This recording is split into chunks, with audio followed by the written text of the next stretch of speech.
आज की कहानी जो हम आपके लिए लेकर आए हैं वो जीवन के संघर्ष का एक बेहतरीन नमूना है, जिसकी शुरुआत में हम ईमा नाम की लड़की को देखते हैं। बाहर किसी तरह का युद्ध चल रहा है। इतने में तभी एक परमाणु बम आकर गिरता है, जिससे एक तेज फ्लेम ऊपर उठती है। पर तभी सैम नाम का लड़का, जो कि उसका बॉयफ्रेंड है, वो उसे लेकर बिल्डिंग के नीचे भागता है, जहां पर एक बेसमेंट बना हुआ है जिसमें पहले से 6 लोग मौजूद हैं। और उनमें से एक माइकी नाम का शख्स दरवाजे पर टेप लगा रहा है ताकि किसी भी प्रकार का कोई भी रेडिएशन अंदर ना आ सके। उसकी बातों से हमें यह पता लग जाता है कि इससे पहले भी वो किसी बेसमेंट में ही अपनी जिंदगी गुजारा करता है, और इसीलिए सभी से बताता है कि अगर किसी ने इस डोर से बाहर जाने की हिम्मत की तो उसकी जिंदगी में सिर्फ मौत ही लिखी होगी, क्योंकि बाहर कुछ ऐसी रेडिएशन है जो किसी भी इंसान को पल भर में पिघला कर मोम बना सकती है। अब ये सुन सभी बहुत डर जाते हैं, तो वहीं रुकने का फैसला करते। इतने में इन्हें एक तेज झटका महसूस होता है। सभी घबरा गए कि ये क्या हुआ, तो माइकी ने उन्हें बताया कि बिल्डिंग गिरी है, ये झटका उसी का है, इसीलिए घबराओ मत। पर जोश और बॉबी के ऊपर कुछ धूल जैसी चीज गिरती है, जिससे वो जल्दी जल्दी हटाने लगते हैं, क्योंकि उन्हें लगता है कि ये रेडिएशन डस्ट है। पर ऐसा कुछ नहीं था, क्योंकि ये बस सीमेंट की कुछ धूल थी जो कि इमारतों के गिरने से आई थी। अब यहाँ ये सभी 8 लोग फंसे हुए हैं, यानी कि अब खेल में मजा आने वाला है, क्योंकि ये कहानी देखने में जितनी सरल लगती है उतनी तो बिल्कुल भी नहीं है। बस सब्र रखिए और मजा लीजिए। इस बेसमेंट में एक छोटी बच्ची भी है जिसे ये वेंडी कहकर पुकारते। वो माइकी के पास आकर कहती है कि उसे अब इस जगह पर नहीं रहना, क्योंकि यहाँ पर उसे घुटन हो रही है। तो माइकी उसे समझाने की कोशिश करता है कि अगर वो बाहर गई तो उसके बाल 2 मिनट में पूरे जल जाएंगे, स्किन पिघल जाएगी। ऐसी डरावनी बातें सुन वो बच्ची और ज्यादा डर गई और फौरन अपनी माँ की गोद में जाकर छुप गई। इसके बाद अब सभी ने माइकी के आगे का प्लान के बारे में पूछा, लेकिन किसी को उसे कोई भी ढंग से जवाब तक नहीं दिया। बस इतना कहा कि जो भी कुछ वो कहेगा उन्हें वही करना होगा, क्योंकि जब अमेरिका ने जापान पर बम गिराया था का वो सर्वाइवर है, इसीलिए उसे पता है कि ऐसी सिचुएशन में कैसे खुद को जिंदा रखा जाता है। तब एमा सभी से पूछती है कि क्या किसी के फोन में नेटवर्क आ रहा है, तो कोई जवाब नहीं देता। पर डेल्विन के पास एक रेडियो डिवाइस है जिससे कि वो बात करने की कोशिश में लगा था, लेकिन अफसोस कि उसके हाथ कुछ नहीं आया। इसके बाद अब माइकी सभी को खाने के लिए बीन्स देता है, जो सभी थोड़ा थोड़ा खाते हैं, लेकिन जोश और बॉबी अब ऐसे नहीं रहना चाहते। उन्हें खुली जगह पर जाना है, इसीलिए वो जबरदस्ती गेट को खोलने चले गए। हालांकि माइकी ने मना भी किया, लेकिन वो नहीं माने, तो उसने उनके ऊपर एक से वार किया, जिससे कि ये दोनों डर गए और चुपचाप अपनी जगह पर बैठ गए। वहीं रात होने पर एमा नोटिस करती है कि उसी बेसमेंट में माइकी का एक पर्सनल रूम भी है, जहां पर किसी को भी जाने की इजाजत नहीं है। इधर बाहर जोश हर दिन एक ही खाना खाते खाते बोर हो गया। वो आज के खाने को उठाकर फेंक देता है, क्योंकि उसे ये नहीं खाना, और उसकी इस हरकत से माइकी को बहुत गुस्सा आता है। और इतने में सैम भी खड़ा हो गया, क्योंकि उसे लग रहा है कि वो लोग ऐसे हाथ पे हाथ रखकर बैठे हुए जिससे कोई फायदा नहीं होने वाला, उन्हें कुछ तो करना ही है। इतने में ये दोस्तों वहां की लाइट फ्लिकर होने लगती है, क्योंकि गेट के बाहर कोई था जो उसी गेट को काटने की कोशिश कर रहा है। सभी को लगा कि ये आर्मी वाले होंगे, इसीलिए वो बहुत खुश हुए। लेकिन जब गेट खुला तो वहां पर 5 रेडिएशन सूट पहने सोल्जर थे, जिनके हाथ में बंदूकें थी। वो वेंडी को पकड़ लेते हैं और उसके गले में कुछ इंजेक्ट करने लगते हैं। मारिलिना, जो कि उस बच्चे की माँ थी, वो उन्हें ऐसा करने से रोकती है, पर वो सभी उस वेंडी को एक प्लास्टिक बैग में भर कर ले गए। फिर बचे हुए 3 सोल्जर इन लोगों पर हमला करने लगे, लेकिन इन्होंने बड़ी ही चालाकी से तीनों को मार गिराया। लेकिन इसमें इनके एक शख्स को गोली लग गई, पर उससे भी ज्यादा दर्द में है मारिलिना, जिसकी बेटी वो लोग न जाने कहाँ लेकर गए। इसीलिए वो अब उस स्टील गेट को खोलने चली गई, पर सही समय पर इन लोगों ने देख लिया, वरना हालत और भी बदतर हो जाती। अब मार्लिना को स्टोर रूम में बंद कर दिया गया और बाहर उन सोल्जर की छानबीन शुरू हो गई। मास्क हटाने पर पता लगा कि ये एशियन सोल्जर है, जो देख डेल्विन को लगता है कि ये शायद नॉर्थ कोरियन आर्मी के होंगे, लेकिन माइकी को लग रहा है कि ये हमला अरब देशों ने मिलकर किया। उधर डार्विन बार बार रेडियो पर किसी से बात करने की कोशिश में लगा हुआ, पर इसका कोई फायदा नहीं होता। उल्टा माइकी ने उसे ऐसा करने से मना कर दिया, क्योंकि ऐसा करके वो शायद दुश्मनों को खुद की लोकेशन बता देगा, और इसीलिए वो ऐसा ना करे। उधर मार्लिना का रो रो कर बुरा हाल हो चुका है, क्योंकि उसकी बेटी को वो लोग न जाने कहाँ ले गए होंगे, न जाने वो किस हाल में होगी। वो यही सब सोच सोच कर रोए जा रही है। तब एमा उसके पास खाना लेकर आई कि सब कुछ ठीक हो जाएगा। बाहर खाने पर ये सब डिस्कस हो रहा है कि उनके पास अब एक रेडिएशन सूट है, यानी कि कोई बंदा बाहर जाकर आर्मी से मदद मांग सकता है, लेकिन जाएगा कौन। एमा अपने हाथ खड़ा करती है, पर माइकी को उस पर भरोसा नहीं है। वो मना कर देता है और जोश को जिम्मेदारी देता है, क्योंकि उसका भाई यहाँ घायल है, उसे उस लड़ाई में गोली लगी थी और इसीलिए वो वापस जरूर आएगा। यही सोचकर उसने ये जिम्मेदारी उसे दे दी। खैर, अब उसे वो सूट पहनाया जाता और फिर जाने को बोला गया। जब वो बाहर गया तो उसने देखा कि उस बेसमेंट के बाहर एक टनल टाइप बनाई गई है, जो जाकर एक लैब में खुलती है, जहां पर 2 लोग वही सूट पहने हुए कुछ रिसर्च कर रहे। वो भी उन्हीं के साथ मिल गया और वहां की चीजों को देखने लगा। तब उसने नोटिस किया कि वहां पर कई सारे इंसानों के बाल रखे हैं, कुछ कैप्सूल भी हैं जिसमें कुछ छोटे छोटे बच्चों को रखा गया, पर वो बेहोश हैं और उसी में वेंडी भी थी। इस तरह के एक्सपेरिमेंट को देखकर वो एकदम बौखला सा गया। इस चक्कर में उन दोनों ने इसे पहचान भी लिया, पर जोश ने जैसे तैसे करके खुद की जान को बचाया और भागते हुए बेसमेंट में आ गया। पर उसके चेहरे पर डर देखकर सभी और डर गए। तब उसने बताना शुरू किया कि बाहर किसी भी प्रकार की कोई भी सर्वाइवर नहीं बचा। अब वो लोगों पर अजीब तरह का एक्सपेरिमेंट कर रहे हैं क्योंकि अब सब कुछ खत्म हो गया। इस दौरान वो मार्लिना की ओर देखकर उसे माफी मांगता है कि वो उसकी बेटी को वापस नहीं ला सका। इतने में वो सोल्जर बाहर से उस गेट को सील कर देते हैं ताकि कोई भी बंदा बाहर ना आ सके। लेकिन ये क्या बात हुई, आखिर वो लोग हैं कौन? अगर आर्मी वाले हैं तो इनकी मदद क्यों नहीं कर रहे? खैर, अब यहाँ हम इमा को देखते हैं जो घायल एड्रिन के पास आकर उसकी मदद करती है, उससे बातें करती है, जिससे कि हमें पता चलता है कि ये दोनों कई सालों से एक दूसरे को जानते, लेकिन आज पहली बार उन्होंने बातें की। इस दौरान वहां पर सैम आ गया, जिसने कुछ देखा तो नहीं, लेकिन यहाँ हमें एक और चीज पता लगी। सैम और एमा का रिलेशन कुछ ठीक नहीं, यही वजह है कि वो उसके साथ ज्यादा समय नहीं बिताती।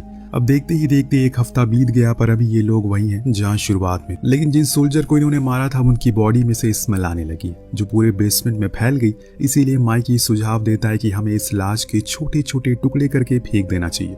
लेकिन ये काम करेगा कौन? तब बॉबी हाथ खड़ा करता है और फिर वो माइकी दोनों मिलकर उस लाश को ठिकाने लगा देते। इस बीच हम मार्लिना को भी देखते हैं जो अपनी बेटी के जाने की वजह से बहुत ज्यादा परेशान है और उसे सहारे की जरूरत है, जो सहारा बॉबी उसे देता है। यहाँ 2 दिन बाद आखिरकार सभी लोग मिलकर माइकी के उस रूम तक पहुंच ही गए जिन्हें डेरविन लेकर गया था, क्योंकि उसे लग रहा है कि वो खाने को चोरी कर रहा है और सभी से झूठ भी कह रहा है कि खाना खत्म हो गया। लेकिन जब एमा उसके रूम में गई तो वहां उसने कुछ न्यूज़पेपर की कटिंग देखी जिसमें 9/11 के कुछ आर्टिकल थे, जो काफी अजीब था। खैर, इतने में उसने देखा कि वहां पर माइकी की कुछ फैमिली फोटोज भी है जिसमें उसकी एक बेटी भी है। जो चीज देखकर वो सोच में पड़ गई कि जब इसके पास इतना सब कुछ है तो यहाँ पर इस तरह से ये क्यों रहता है? जरूर कुछ है जो ये हम सभी से छुपा रहा है। इतने में वहां पर माइकी आ गया जिसने सभी को रूम से बाहर जाने को कहा, लेकिन एड्रिन ने उसे कहा कि हम यहाँ पर खाने की तलाश में आए। जो सुन माइकी ने उस पर चिल्लाते हुए कहा, सब कुछ खत्म हो गया, अब मेरे पास कुछ खाने को नहीं बचा। लेकिन किसी को उसकी बातों पर यकीन ही नहीं हो रहा है और इसीलिए उन्होंने उसे कहा कि अब वो भी इस रूम का इस्तेमाल करेंगे। जो सुन उसे गुस्सा आ गया तो वही मार्लिना, जो कि अब पूरी तरह से बॉबी के प्यार में पागल हो चुकी है, यहाँ तक कि वो अपनी बेटी को वही भूल चुकी है जो देख इमा उसके पास गई। उसने तो उससे कह दिया कि तुम भी हमें ज्वाइन कर सकती हो। जो सुन उसे गाली देकर वहां से बाहर आ गई। अब समय कुछ इस तरह से बीत रहा है, हर कोई अपनी ही परेशानियों से तंग है, पर इनकी सबसे बड़ी दिक्कत है खाना, जो कि किसी को भी नहीं मिल पा रहा है। अभी भी कुछ लोग को लग रहा है कि माइकी ने कुछ खाना छुपा कर रखा है और 1-2 दिन तक ये बर्दाश्त करते हैं, लेकिन आखिर में जोश को उस पर गुस्सा आ गया, जिसके चलते दोनों में एक तगड़ी भिड़त हो गई। लेकिन फिर सभी ने आकर इन्हें अलग किया। पर उसी रात डेरविन ने कहा कि माइकी के रूम में एक और पैसेज है जिसमें पैटर्न लॉक लगा हुआ है, जो देख उसे लग रहा है कि उसमें भी उसे खाना छुपाया हुआ है। वो अपनी बंदूक लेकर उसके पीछे पीछे गया। एमा ने भी उसका पीछा करते हुए देख लिया, इसीलिए वो भी उस रूम में गई। पर अंदर जाने पर डेरविन और माइकी के बीच में भिड़त हो गई, जिसके चलते एक गोली डेरविन के सर पर लगी और वो वहीं पर मारा गया। ये सब देखकर सभी वहां से भागते हुए आए और माइकी को पकड़ लिया, क्योंकि उन्हें अब पता लग गया है कि वो खाना छुपा रहा है। वो उसे चेयर से बांध देते हैं और उस पैसेज का लॉक पूछने लगते हैं, लेकिन माइकी उसे बता ही नहीं रहा था आखिर वो क्या छुपा रहा है। और तब जोश ने उसकी एक उंगली को काट दिया। अब दर्द के मारे माइकी चिल्ला रहा है और तब उसे बताना ही पड़ा, जिसके बाद सभी ने उस गेट को खोल दिया जिसके अंदर काफी सारा खाना पानी था। उधर माइकी बेचारा वहीं दर्द के मारे कर्रा रहा था। अभी तक तो हमने कहानी में यही देखा कि माइकी ने इन सभी को अपने बेसमेंट में शेल्टर दिया, इनकी जान बचाई, लेकिन अंत में इन सभी ने उसकी मजबूरी का फायदा उठाया। लेकिन क्या हमें जैसा माइकी दिखाया जा रहा है एकदम बेबस और लाचार, वो वैसा सच में है या फिर अभी भी कहानी में कोई ट्विस्ट है? खाना हासिल करने के बाद ये लोग माइकी को उसी हालत में एक रूम में बंद कर देते हैं, लेकिन कुछ ही दिन बाद हमें इनके ऊपर उस रेडिएशन का असर दिखने लग गया, क्योंकि सभी के बाल गिरने लगे हैं। अब तो खाना भी नहीं है, लेकिन शायद कुदरत को ये मंजूर नहीं है, किसी न किसी को तो कुछ न कुछ करना ही पड़ेगा, वरना ये सब यहीं मारे जाएंगे। पर इस बीच एमा देखती है कि 2 भाई मार्लिना के साथ इंटीमेट हो रहे हैं, उसे बहुत टॉर्चर कर रहे हैं। इतने में वहां एड्रिन आकर उसे ड्रिंक ऑफर करता है, जो पीते हुए वो काफी इमोशनल हो जाती है, क्योंकि उसे यहाँ ऐसे हालातों में खुद का दम नहीं तोड़ना बल्कि बाहर निकलना है। इतने में हम देखते हैं कि वहां पर मार्लिना आ गई, जिसकी हालत बहुत ही खराब हो रखी है। उसे ये सब नहीं करना है, लेकिन फिर भी वो दोनों भाई वापस आते हैं और उसे जबरदस्ती अंदर ले जाने लगते। तब एमा उसकी मदद करने की कोशिश करती है, लेकिन एड्रिन उसे रोकता है, क्योंकि वो दोनों एकदम जालिम है, न जाने उसके साथ क्या करेंगे। ऊपर से उन्होंने फूड स्टोरेज पर खुद का कब्जा जमा लिया है, यानी कि अगर किसी को भी फूड चाहिए होगा तो उसे उनके साथ इंटीमेट होना पड़ेगा। यही चीज एमा के साथ भी हुई। जब वो खाने के लिए गई तो उसके साथ जोश ने जबरदस्ती किया और कहा कि अगर वो उनके साथ रहेगी तो उसे टाइम टू टाइम खाना मिलता रहेगा। पर एमा वहां से बाहर आ जाता और इतने में एड्रिन आकर जोश से कहता है कि ये खाना पूरे ग्रुप के लिए, इसीलिए सभी का बराबर का हिस्सा है। लेकिन जोश का कहना था कि अब यहाँ पर कोई ग्रुप नहीं है, जो मैंने कहा वो करो, तुम्हें भी खाना मिल जाएगा, सीधी सी बात है। एमा माइकी को बाहर लेकर आती है, जो उसे गुजारिश करता है कि वो उसके हाथों को खोल दे, लेकिन वो कहती है कि उसने सभी को धोखा दिया। पर माइकी कहता है कि ऐसा बिल्कुल नहीं, मैं तो तुम्हें उस खाने के बारे में बताने ही वाला था, लेकिन बस मुझे डर था कि कहीं किसी की नीयत खराब ना हो जाए, इसीलिए उसने यह बात छुपाई। वो एमा को एक राज की बात बताता है, जो ये थी कि उस फूड स्टोरेज में एक बंदूक है, जो अगर तुमने हासिल कर ली तो तुम्हारे लिए ये सब आसान हो जाएगा। तो एमा अब इसमें सैम की मदद लेने का सोचती है, लेकिन वो तो उन दोनों भाइयों के साथ रहकर पागल हो चुका है। वो दोनों जो कहते हैं वो वही करता है। ऐसी एक दिन जब सैम उनके साथ बैठा था तो एमा उसे बाहर आने को कहती है, लेकिन सैम नहीं आता।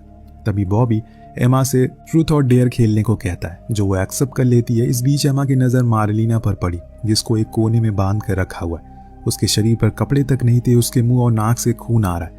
उन तीनों में से किसी को भी उसकी कोई फिक्र नहीं है। खैर एमा के लिए पहला सवाल आता है, क्या वो सैम से प्यार करती है? वो हाँ में जवाब देती है। पर इसके बाद उसे ये पूछा गया, क्या वो एड्रिन से भी प्यार करती है? तो एमा ने कहा कि उसने अपना एक सवाल पहले ही पूछ लिया, तो इस सवाल का कोई तुक नहीं बनता। जो सुन जोश को गुस्सा आ जाता और एमा पर भी वो भड़क गया। पर ऐसा करने पर सैम ने उसे रोका। उसने सैम को डेयर दिया, जाकर डरविन की लाश के टुकड़े करो, जो कि वो कर नहीं पाता, जिसके बदले में बॉबी उसके हाथ को ही मोड़ देता है और फिर एमा को वहीं डेयर ट्रांसफर करता है। अगर उसने ये नहीं किया तो आज सैम का एक हाथ खो देगा। इसीलिए एमा को मजबूरन ये करना ही पड़ा, जो चीज वो कभी नहीं करना चाहती। अब इसके बाद वो सैम से कुछ नहीं बोलती और बस चुपचाप बैठी रहती है, लेकिन अब उसे किसी भी कीमत पर वो बंदूक चाहिए। वो फिर से माइकी के पास गई, उस बंदूक की एग्जैक्ट लोकेशन का पता लगाने के लिए। उसने कहा कि वो एक बॉक्स के अंदर है, पर मुझे भरोसा है कि तुम जो कुछ भी करोगी सही करोगी।